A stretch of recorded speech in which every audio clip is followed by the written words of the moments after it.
अर्चना, मी आज आले आहे एका नवीन रेसिपी सोबत। आज आपण बनवणार आहे साबुदाण्याची खिचडी। आषाढी एकादशी निमित्त आपण आज साबुदाण्याची खिचडी तयार करू।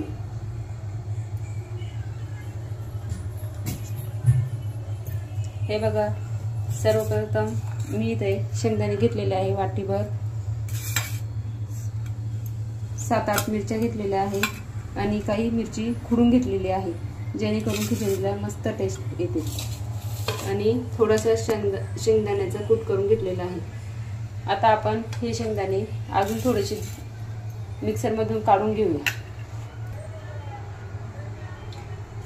मी हा साबुदाणा भिजत ठेवला होता, हा साधारणतः 1 ते 1.5 तास भिजवायचा। हे बघा, मी आता इथे शेंगदाण्याचं कूट आणि ते दळून घेतलेलं आहे।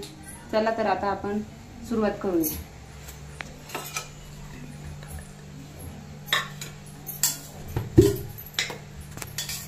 तेल टाकून घ्यायचं आहे।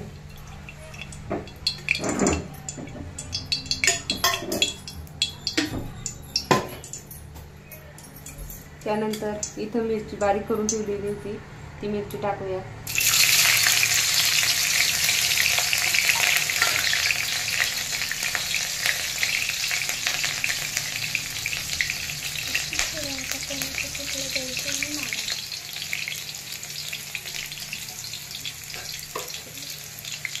आता आपण शेंगदाणे टाकून घेऊया। मस्त परतून घ्यायचं आहे।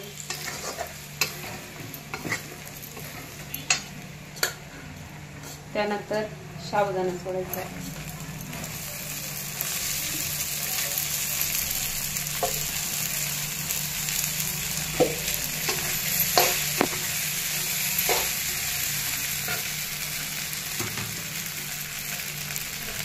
करून घ्यायचा।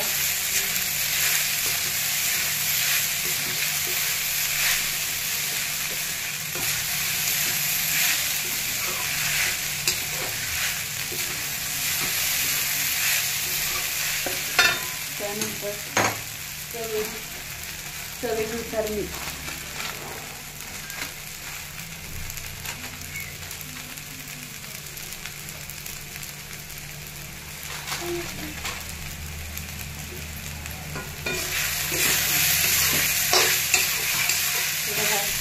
आपण साबुदाणा परतत आहोत। बरेच जण साबुदाण्यामध्ये जिरं, कोथिंबीर टाकत असतात। शक्यतो साबुदाण्यामध्ये जिरं ते चालत नसतं उपवासाला, त्याच्यामुळे मी साधारण मिरची आणि शेंगदाणे एवढे टाकून बनवत आहे।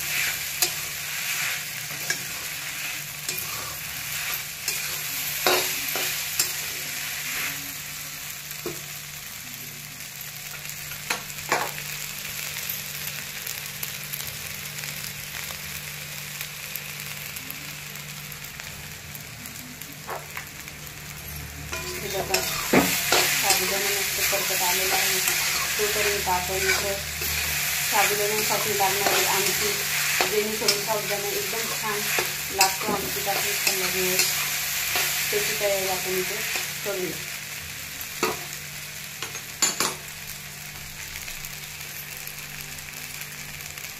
चला तर मग आता आमटीसाठी लागणारं साहित्य हे बघा, मी इथं 1 वाटीभर शेंगदाणे घेतलेले आहे आणि 5-6 मिरच्या घेतलेल्या आहेत।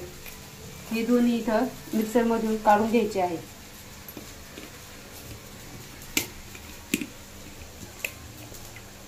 हे बघा, इथे शेंगदाणे आणि मिरची मी मिक्सर मधून काढून घेतलेली आहे।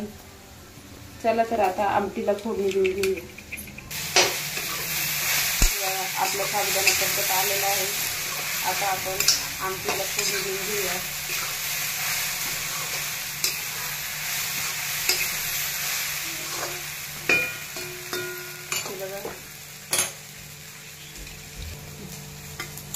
सर्वप्रथम तेल टाकून घ्यायचं।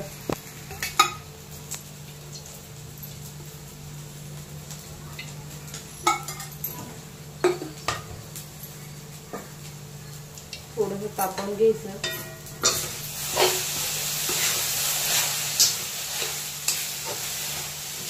बघा आपली एक बाजूने खिचडी परतत आलेली आहे आणि दुसऱ्या बाजूने मस्त अशी आमटी तयार करायची आहे, जेणेकरून गरम गरम खायला मजा येईल. त्याचबरोबर मी खिचडी सोबत खाण्यासाठी याच्यामध्ये थोड्याशा मिरची तळून घेते.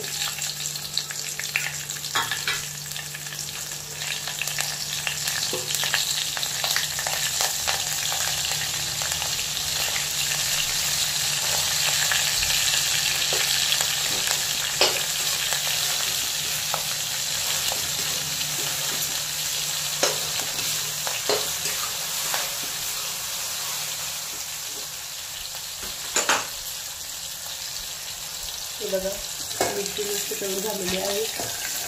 आता ती एका डिशमध्ये काढून घ्यायची.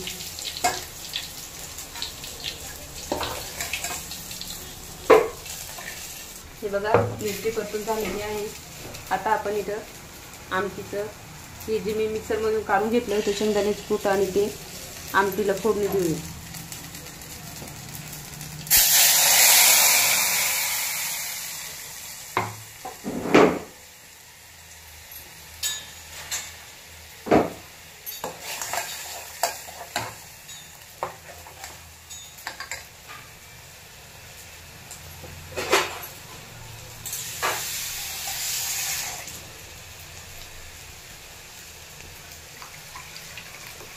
त्याच्यामध्ये अजून थोडंसं पाणी घालूया.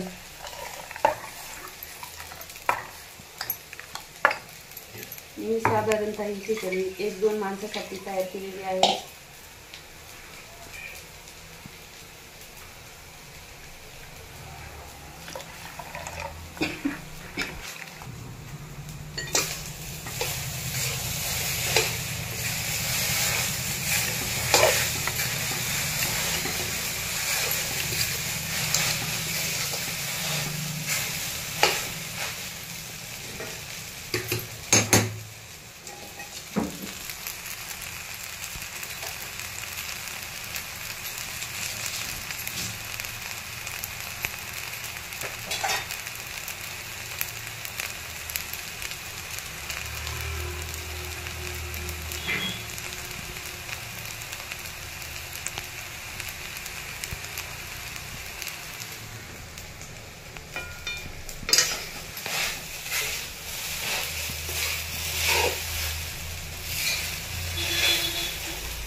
आमटीला चांगला कलर आलेला आहे.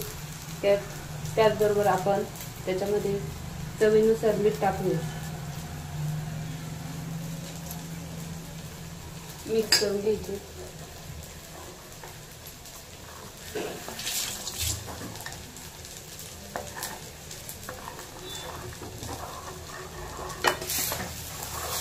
बघा तिकडे आमटीला कलर आलेला आहे आणि इकडे आपली खिचडी मस्त परतत आलेली आहे.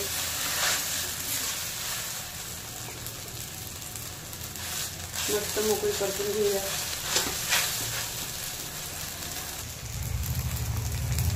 हे बघा खिचडी मस्त परतत आलेली आहे.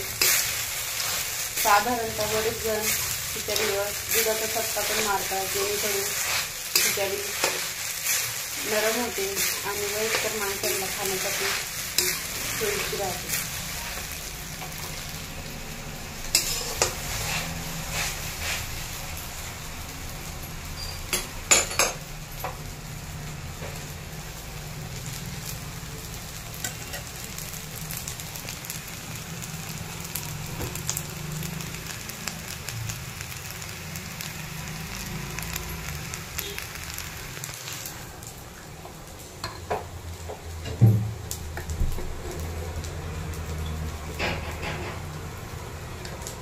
हे बघा इथं मी पण खिचडीमध्ये साधारणतः 1 कपवर दूध टाकत आहे. हे बघा आपण इथं खिचडी मस्त परतून झालेली आहे. आता मी याच्यामध्ये दूध टाकते.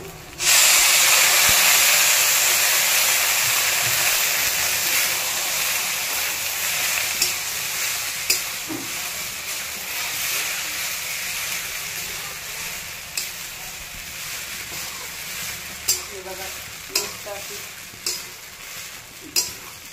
गरम आणि मऊ झालेली आहे.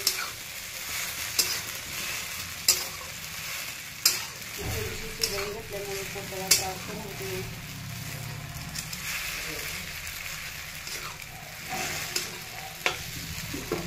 तिथं आपली खिचडी शिजून तयार झालेली आहे. आणि इकडे आमटीला पण मस्त कड आलेला आहे. चला तर मग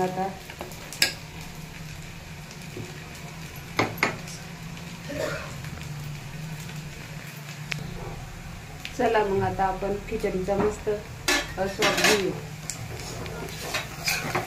बघा मी गॅस बंद केलेला आहे.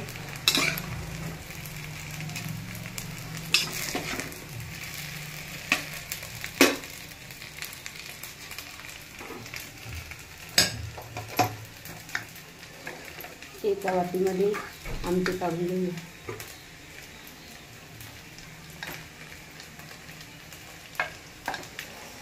मस्त अशी आमटी आणि खिचडी झालेली आहे. शेंगदाणे आमटीची अशी जाडे मोठे ठेवायची, जेणेकरून आपण जेव्हा खातो तेव्हा मस्त अशी टेस्ट येते आपल्याला.